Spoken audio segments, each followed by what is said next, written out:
نحمدہ ونصلی علی رسولہ الکریم اما بعد فاعوذ باللہ من الشیطان الرجیم بسم اللہ الرحمن الرحیم۔ ناظرین کرام، آج کی حدیث کے سلسلے میں ہم آپ کی خدمت میں 43ویں حدیث پیش کر رہے ہیں۔ یہ مشکوٰۃ المصابیح کی حدیث نمبر 1141 ہے، حکم کا بیان۔ اللہم صلی علی محمد النبی الامی وعلی آلہ وسلم تسلیما کثیرا کثیرا۔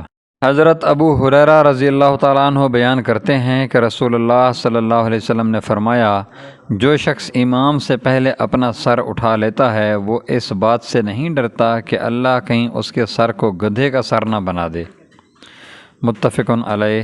مشکوٰۃ المصابیح 1141۔ مقتدی کے لیے امام کی متابعت اور مسبوق کے حکم کا بیان۔